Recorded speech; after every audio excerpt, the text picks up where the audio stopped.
আদিবাসীদের জমি দখল করে আবাসন নির্মাণ। সিউড়িতে প্রতিবাদে সরব ভূমি রক্ষা কমিটি। আদিবাসীদের পাট্টা দেওয়া জমি দখল করে আবাসন নির্মাণ করছে সবুজ পত্র নামে একটি বেসরকারি সংস্থা। এর প্রতিবাদে বৃহস্পতিবার সিউড়িতে জেলা শাসকের দফতরের সামনে বিক্ষোভ প্রদর্শন করল আদিবাসী জীবন জীবিকা ও ভূমি রক্ষা কমিটির সদস্যরা। বিক্ষোভকারীদের দাবি, বীরভূমের পাড়ুই থানার সাত্তর গ্রামে কিছু সরকারি জমি ছিল, যা 1993 সালে আদিবাসীদের পাট্টা দেওয়া হয়। অভিযোগ, গত 4 বছর ধরে সবুজ পত্র নামের এই সংস্থা সেখানে আবাসন তৈরি করেছে। বারবার প্রশাসনের দ্বারস্থ হয়েও সমস্যার কোনো সুরাহা হয়নি। তারই প্রতিবাদে এদিনের এই বিক্ষোভ কর্মসূচি অনুষ্ঠিত হয়। সংগঠনের নেতা শিবু সরেন বলে, আমরা বারবার প্রশাসনের কাছে অভিযোগ জানিয়েছি, কিন্তু কোনো ফল হয়নি। তাই আজ আমরা আমাদের জমি রক্ষার দাবিতে রাস্তায় নামতে বাধ্য হয়েছি।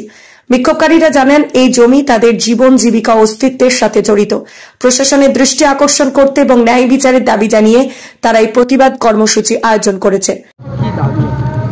আমরা আজকে এখানে এসেছিলাম মাননীয় জেলা শাসকের দপ্তরে। আমরা গণ ডেপুটেশন এবং আমাদের বিভিন্ন দাবি দেওয়া সম্বলিত আমরা স্মারকলিপি আমরা জমা দিতে এসেছিলাম, কিন্তু আজকে মাননীয় জেলা শাসক মহাশয় উনি নেই।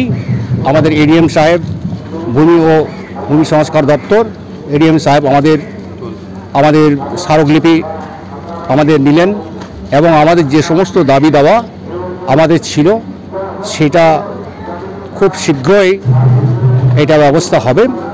আপনারা জানেন, আমাদের পাড়ুই থানার বোলপুরের কাছে পাড়ুই থানার সাত্তর গ্রাম পঞ্চায়েতের অধীন খঞ্জনপুর মৌজায় আমাদের আদিবাসীদের নামে 1993 সালে 37 জন আদিবাসীর নামে পাট্টা দেওয়া হয়েছিল।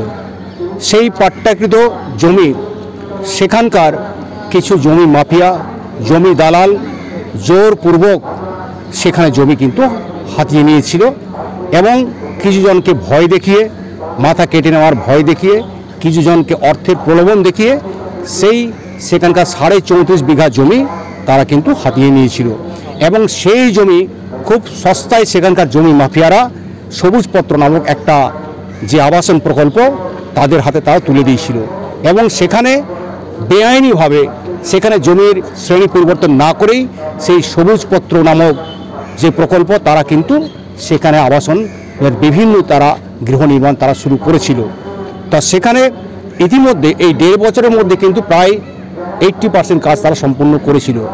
আমরা বিভিন্ন সংগঠনের পক্ষ থেকে বিগত 2-3 মাস ধরে আমরা বীরভূমের বিভিন্ন প্রান্তে জেলা শাসক এবং তার সাথে সাথে মাননীয় সভাধিপতি এবং আমাদের বোলপুরের যারা এসডিও সাহেব সেখানেও কথা বলেছি এবং ইতিমধ্যে উনি যা বললেন, আমাদের মাননীয় এডিএম সাহেব ভূমি দপ্তরে যিনি আছেন, তো উনি আমাদের অ্যাসুরেন্স দিলেন এবং তিনি দেখালেন যে অবিলম্বে তারা কিন্তু সেই জমি খুব শীঘ্রই তারা কিন্তু সেই জমিটা ভেস্ট ঘোষণা তারা করেছেন। 1 নম্বর খতিয়ানে সেই জমিটা তারা কিন্তু নিয়ে এসছেন, সরকারের হাতে সেটা চলে এসছে এবং উনি যেহেতু এটা একটা দীর্ঘদিনের একটা প্রসেস 1993 থেকে পেন্ডিং আছে, রেকর্ড হয় নাই আদিবাসীদের নামে, তাই এটা কিছুদিন সময় লাগবে এবং সেই 37 জনকে জমি কিন্তু তাদের হাতে যারা পাট্টা পেয়েছিলেন আদিবাসীদের, সেই পাট্টা তাদের যাদের এসছিল তাদের হাতে ফিরিয়ে দেওয়া হবে এবং তাদেরকে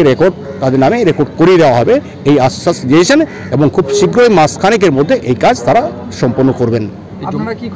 সিউড়ি থেকে মোহাম্মদ আমিন নাশিদের রিপোর্ট, জনকণ্ঠ টিভি নিউজ।